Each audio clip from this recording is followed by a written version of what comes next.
Chapter 45. If you understand what happens in this chapter, please tell me, because I have no clue. 3 days is a long time to sail with an evil walnut. After the water horses dumped us, they got bored. Sam explained, which was far better than them drowning us. I summoned the big banana, and we all climbed aboard. Hearthstone managed to invoke the fire rune Kenaz, which saved us from freezing to death. We sailed west, trusting our magic ship to take us where we needed to go. The first 12 hours or so, we were all running on pure adrenaline and terror. We got into dry clothes. I healed Mallory's foot. We ate. We didn't talk much. We grunted and pointed at things we needed. No one slept. Sam chanted her prayers, which was amazing, since the rest of us probably couldn't have formed simple sentences. Finally, when the gray sun sank and the world still hadn't ended, we started to believe that Naglfar really wasn't sailing after us. Loki would not be busting out of his tiny prison. Ragnarok wouldn't be starting this summer, at least. We had survived. Mallory clutched the walnut. She refused to let go of it. She huddled against the prow, examining the sea with narrowed eyes, her red hair whipping in the wind. After about an hour of this, Halfborn Gunderson sat down next to her. She didn't kill him. He muttered to her for a long time, words I didn't try to hear. She started to cry, expelling something from herself that sounded almost as bitter as Loki's venom. Halfborn put his arm around her, looking not happy exactly, but content.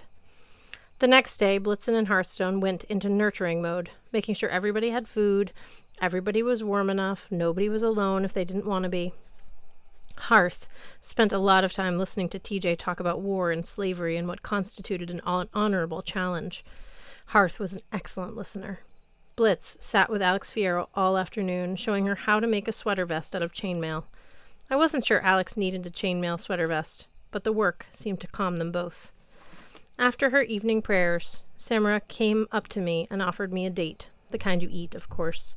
We chewed our fruit and watched the strange constellations of Jotunheim blink above us. You were amazing, Sam said. Let that sink in. Samara wasn't big on doling out praise any more than Mallory was big on doling out apologies. Well, it wasn't poetry, I said at last. More like pure panic. Maybe there's not much difference, Sam said. Besides, just take the compliment, Chase. Okay, thank you. I stood next to her, watching the horizon. It felt nice just to be with a friend, enjoying the stars, not worrying about dying in the next 5 minutes. You did great, too, I said. You stood up to Loki and defeated him. Sam smiled.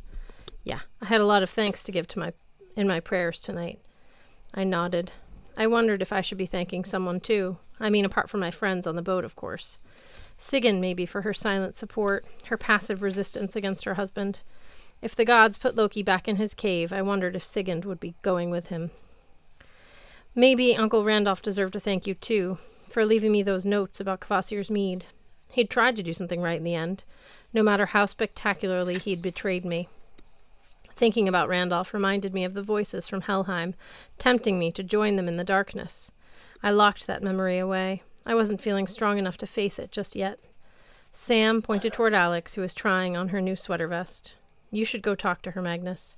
That was the kind of bombshell you dropped during the flighting. You mean... Oh.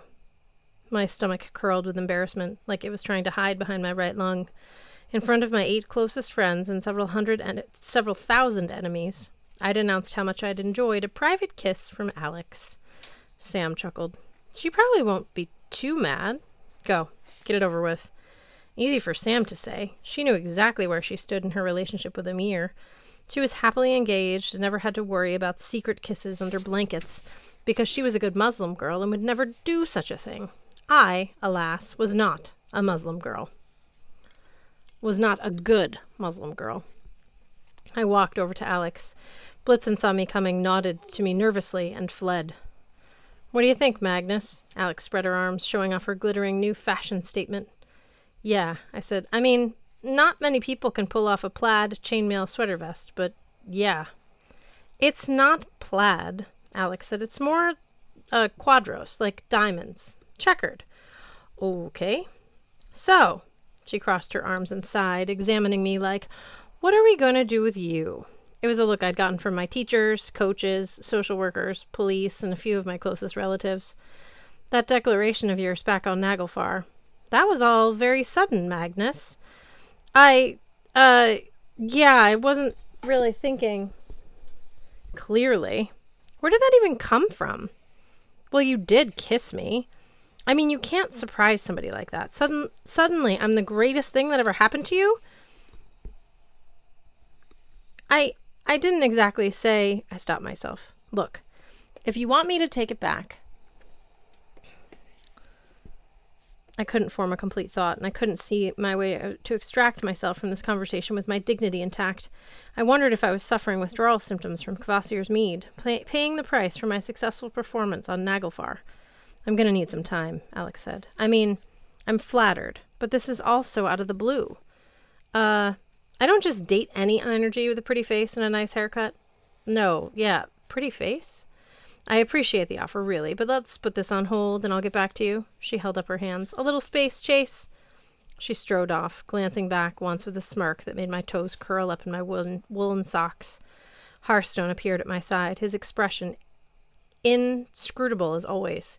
His scarf, for reasons unknown, had changed to a quadros, red and white checkers.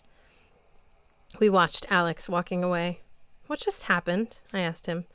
There are no words for it in sign language, he said. On our third morning at sea, TJ called from the halyard. Hey, land!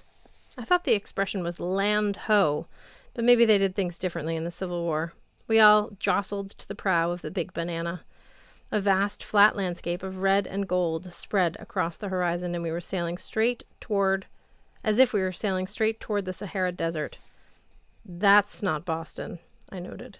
That's not even Midgard. Halfborn frowned. If our ship followed the currents, Naglfar would have taken... That means we're landing at Vigritur, Mallory offered, the last battlefield. This is the place where we'll all die someday. Strangely, nobody screamed, "Turn this boat around!" We stood, transfixed, as the Big Banana took us in, aiming for one of a jillion docks that jutted into the surf. At the end of the pier, a group of figures stood waiting.